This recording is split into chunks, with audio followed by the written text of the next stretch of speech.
Well, well, everyone. It seems our unsophisticated daughter-in-law will be gracing us with a song. Come on, get on stage already, you plain Jane, my mother-in-law sneered. It was my sister-in-law's wedding reception, and she had insisted I perform a solo.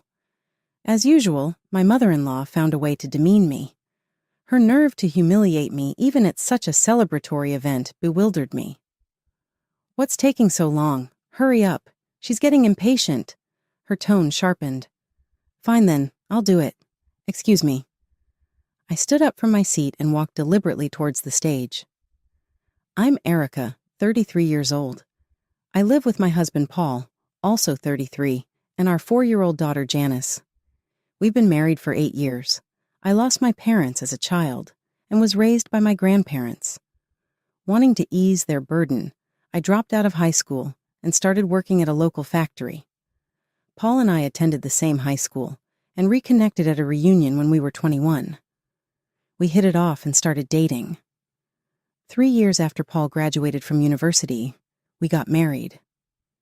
Since then, I've been supporting my husband, managing our household, and raising our daughter while working part-time.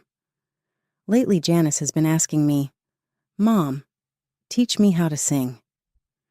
Neither Paul nor I intend to force music on her, but I've always loved it. I was the president of the choir club in high school and still enjoy singing, even taking voice lessons as a hobby. When Paul and I are home together, I often sing along to his music, which may be why Janice has developed a natural interest in music. "I want to sing as beautifully as you do, Mom," she said with a smile. Seeing her joy, I couldn't help but smile back. When I shared this with Paul, he was delighted, saying, "It's wonderful that she's enjoying music." We both agreed that a professional should teach her the fundamentals of singing, so we decided to take her to the vocal coach I frequently visit the next day. I hope that one day, Janice and I can perform together with Paul's music. With these happy thoughts, I drifted off to sleep that night. 3 days later, after returning home from shopping, my mother-in-law called. Ever since she learned I dropped out of high school when I married Paul, she's been critical of me. Frankly, she's not my favorite person. She often throws insults like, "Can't you even do that? You're so slow. Your parents must have been terrible, which is why you dropped out of high school." I wonder if she's going to say something unpleasant again. With a sense of dread, I answered her call. "Hello, is Janice there right now?" "I'm sorry. She's at her voice lesson at the moment. She's not home." As soon as I said that, I realized my mistake. But it was too late. "Why didn't you inform me before letting her attend such things? You don't think things through. I'll teach her myself." My mother-in-law, like Paul, graduated top of her class from a prestigious music academy. She's a very accomplished musician and dotes on our daughter, showering her with love. However, her accomplishments have made her somewhat condescending about music and education. Paul and his sister were rigorously trained by her in the past, to the point where they began to resent music. I'm afraid the same thing might happen with her granddaughter. It would be a problem if Janice, who has just started enjoying music, began to dislike it because of the strict way it's taught. Mother-in-law, I appreciate your offer, but I want Janice to have the freedom to explore this. She won't improve if she's just playing around. Make her quit right now. Even if you say that, it's really up to Janice. I can't force her to quit. I'm certain it would be better if I taught her. With that, she abruptly ended the call. 3 months passed, and I had almost forgotten about the incident when my mother-in-law decided to visit our home. It's been a while, hasn't it? How's Janice been doing? She seemed happy to see her granddaughter after so long. As soon as she stepped into our home, she immediately scooped Janice into her arms, barely acknowledging us. It just so happened that Janice had a day off from her voice training class, and the whole family was at home.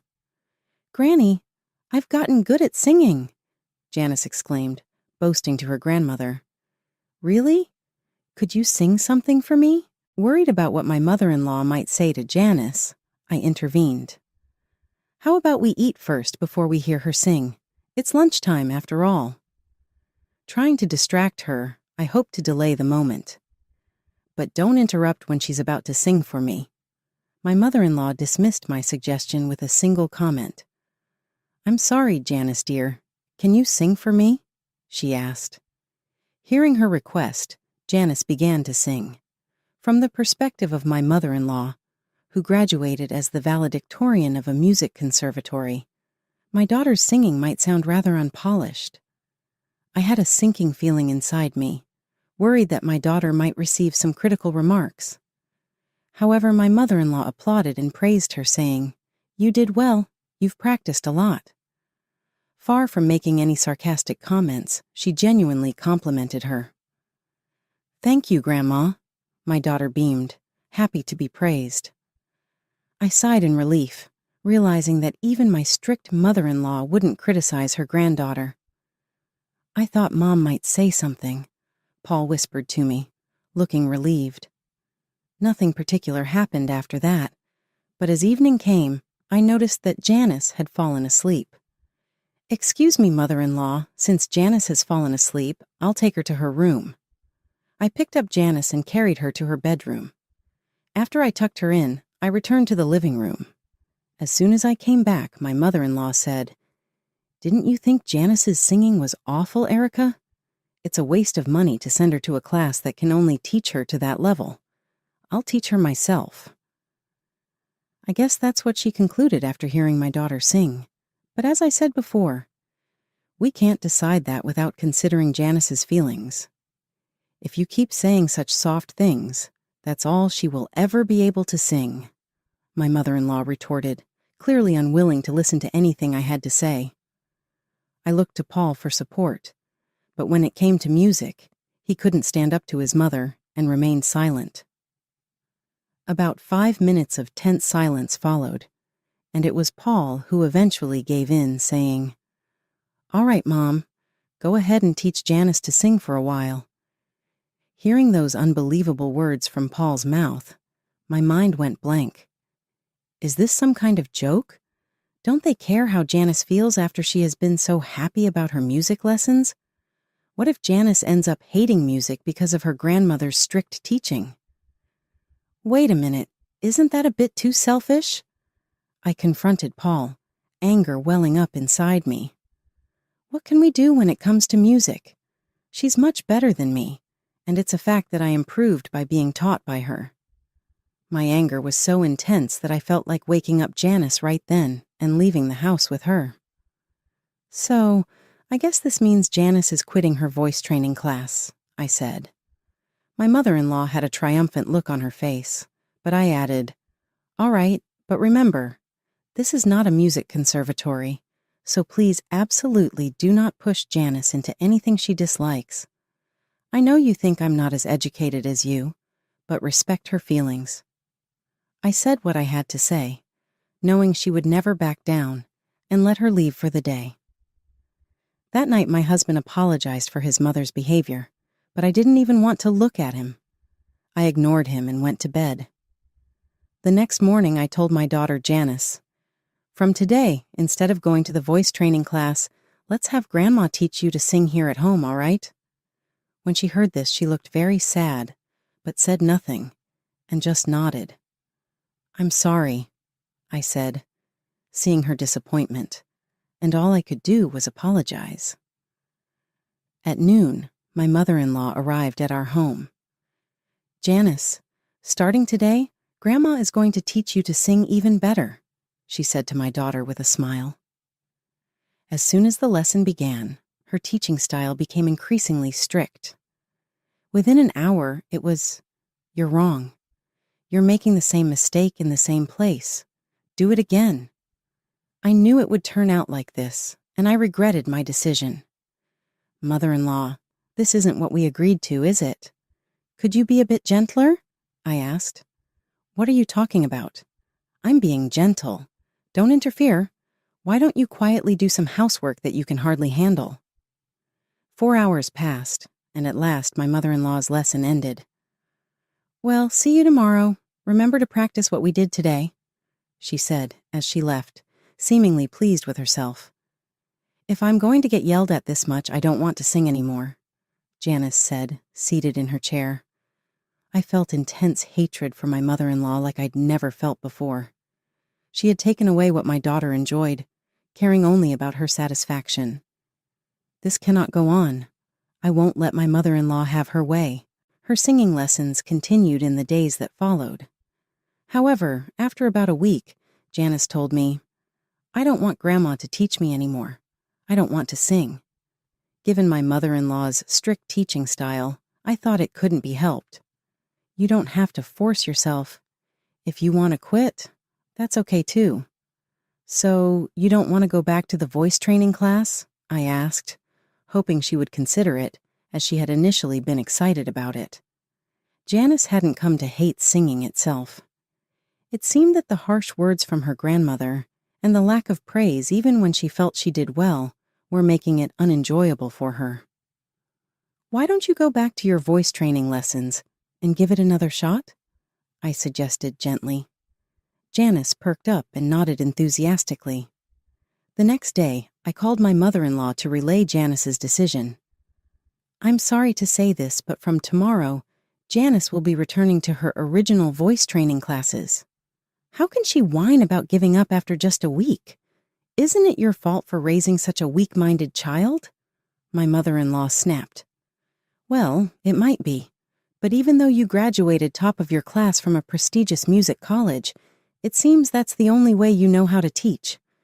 Janice told me that she prefers her voice training teacher," I replied calmly. As I retorted, my mother-in-law fussed and fumed over the phone, but I ignored her and hung up. Whether she was top of her class or not, it was quite satisfying that her teaching method had led to her being disliked by her granddaughter, who preferred her voice training teacher. After that, the visits from my mother-in-law ceased. "I've spoken to your mother and told her it was okay if she didn't come to teach anymore," I informed Paul. "Janice said she didn't want it anymore either." I also felt like I had done something unforgivable to Janice. My mother had been very strict with me about music when I was young, so I hadn't spoken up sooner. But I thought my mother-in-law wouldn't be so harsh on her granddaughter. "I'm sorry," he said. That night, when I told Paul about this, he seemed deeply regretful and apologized. "I was so angry when you suggested quitting Janice's voice training class and having your mother teach her instead," I confessed. "I almost felt like punching you." But fortunately, Janice didn't come to hate music, so I decided to forgive him. 2 weeks later, Paul said, "My sister is getting married in a month, and she asks us to perform." I had never performed at someone else's wedding before. "What kind of performance is she expecting?" I asked. "I was planning to bring a few people from my band and do a small concert, but my sister wants you and my mother to sing as well," Paul explained. I wasn't particularly thrilled about the idea, but hearing that my mother-in-law would also be performing, I reluctantly accepted Paul's suggestion. "So, does that mean I'll be singing with your mother?"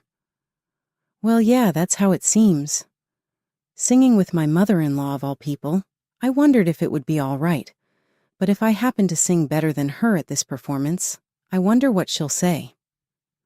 I started practicing the very next day, but my mother-in-law showed no signs of preparing at all. "Mother, aren't you going to practice?" I asked out of curiosity. "I'm fine. I'm much better than you, even without practicing." "Practice is for people who aren't naturally talented like me," she replied with her usual sarcasm.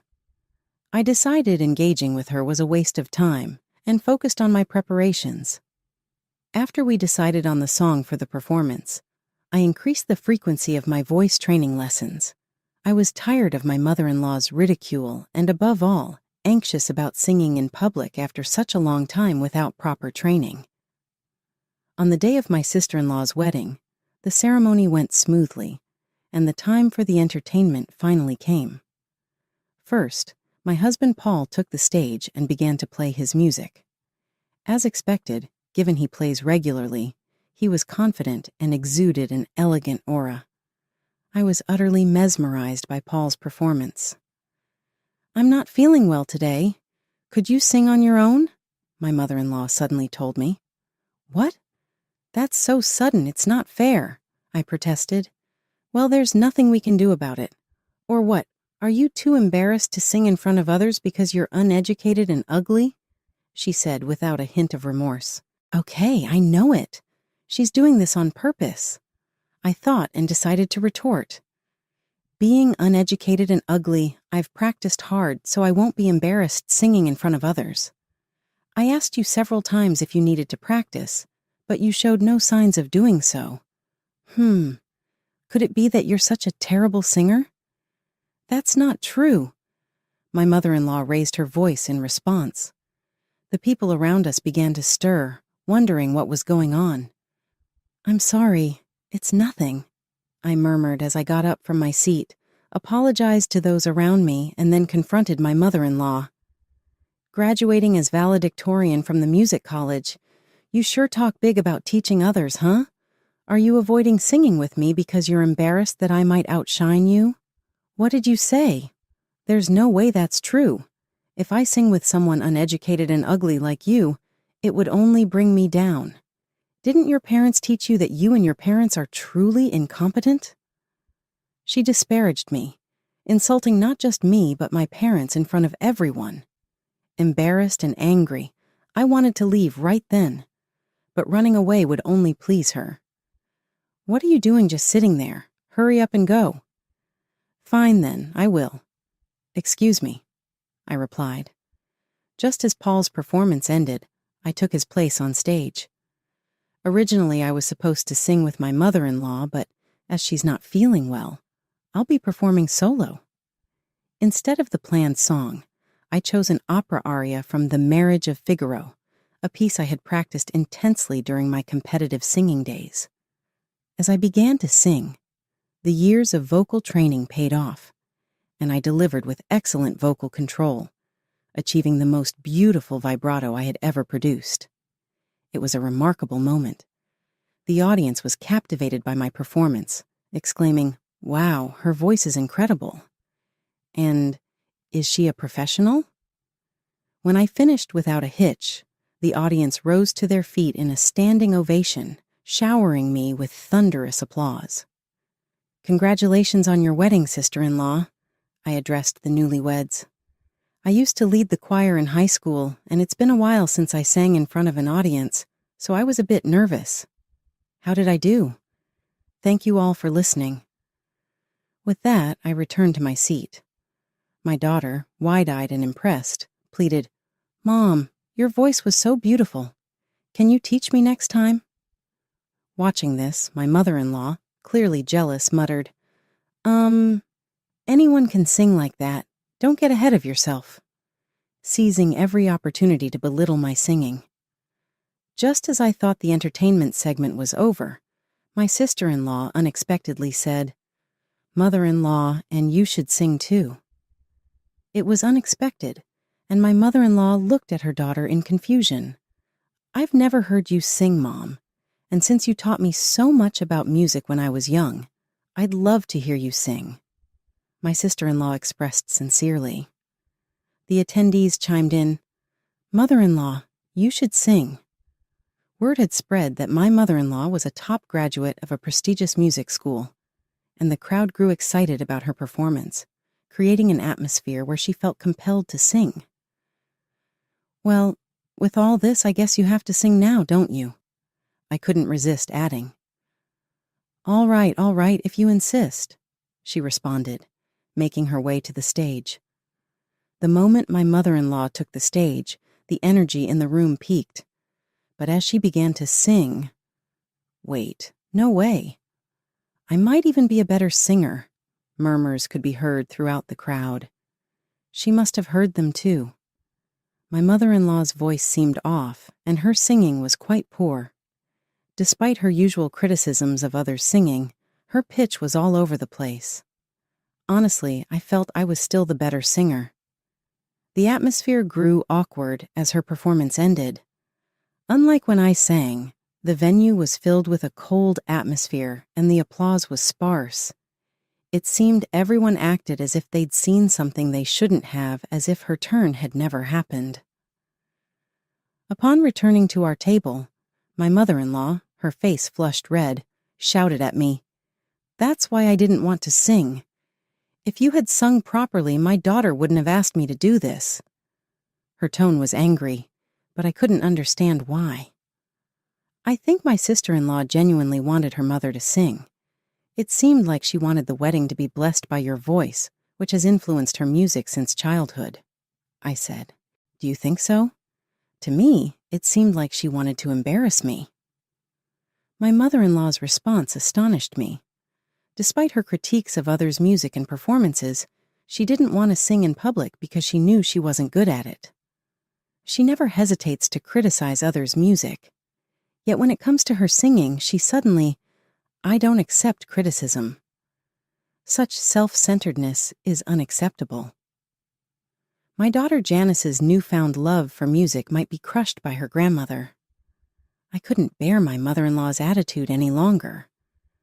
"So someone who studied at a prestigious music school and critiques others' music can only sing this poorly. Well, mother-in-law, isn't it fortunate you were able to sing along instead of alongside a terrible singer like me?" I retorted sarcastically. "How dare you say that? It's your fault I had to embarrass myself." "It's not appropriate to say such things in front of your daughter." "I'm sure she enjoyed hearing her mother sing," I remarked, silencing my mother-in-law. There was a stir among those who overheard our exchange, but otherwise the ceremony continued smoothly without incident.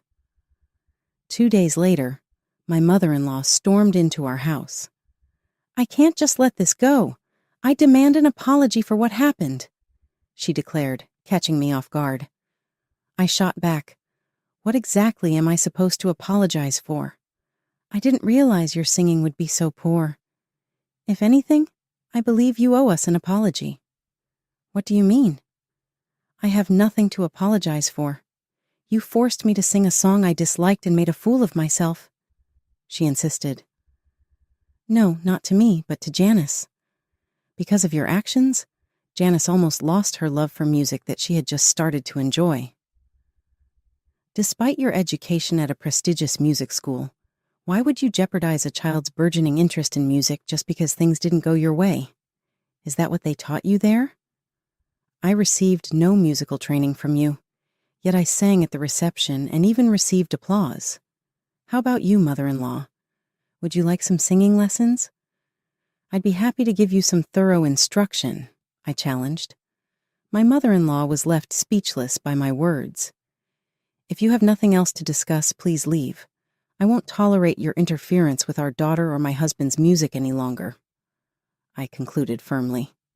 With that, my mother-in-law left our home without another word. Her shoulders slumped in defeat. I felt a deep sense of satisfaction from having retaliated so assertively in her domain of expertise, music. It reaffirmed the value of continuing my voice training since my youth. Without it, I might not have garnered such applause at my sister-in-law's wedding reception. I wonder how my mother-in-law, who always boasted about graduating top of her class from a prestigious music school, felt being scolded like that by someone like me, who only has a high school diploma and was merely a choir member, I admitted to myself. There was poetic justice in the situation. Serves her right. Maybe now she won't act so haughty, I thought to myself. It had been a month since my sister-in-law's wedding, and while my mother-in-law occasionally visited our house, she no longer complained about my daughter's singing. I didn't mind her visits anymore, especially since she refrained from commenting on music. Janice had been making great strides in her singing lately, even tackling a challenging song assigned in her class. "Mom, this song is tough, but I'll try my best to sing it beautifully," Janice declared enthusiastically, practicing diligently. "That's wonderful. Give it your all. You'll do great," I encouraged her. Though I loved singing, I lacked technical knowledge, so I could only offer words of support. On one such day, my mother-in-law happened to visit our house and observed our interaction.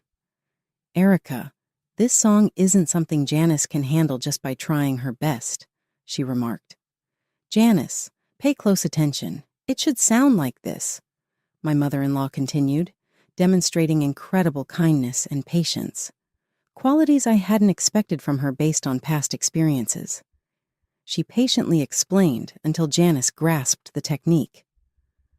Oh, thank you, Grandma. It's much easier to sing now, Janice exclaimed gratefully, listening intently to her grandmother's advice. Working hard to master her assignment, Erica. I used to look down on everyone doing music without graduating from a music college. But after meeting someone like you who can sing so beautifully without a music degree, I changed my mind. After all, we should enjoy music. Could you teach me to sing next time? My mother-in-law's sincere words took me by surprise as we watched Janice practicing her assignment.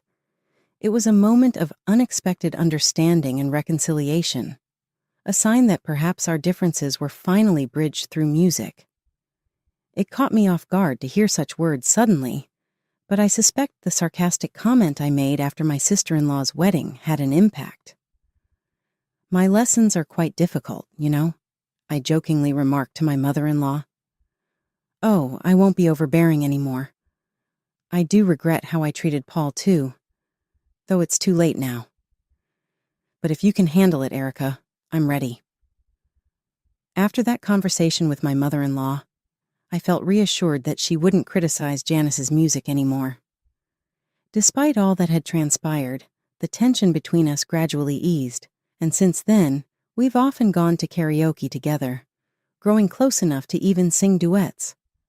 I hope that one day, as Janice continues to improve her singing, the four of us, me, Paul, Janice, and my mother-in-law, can have a fun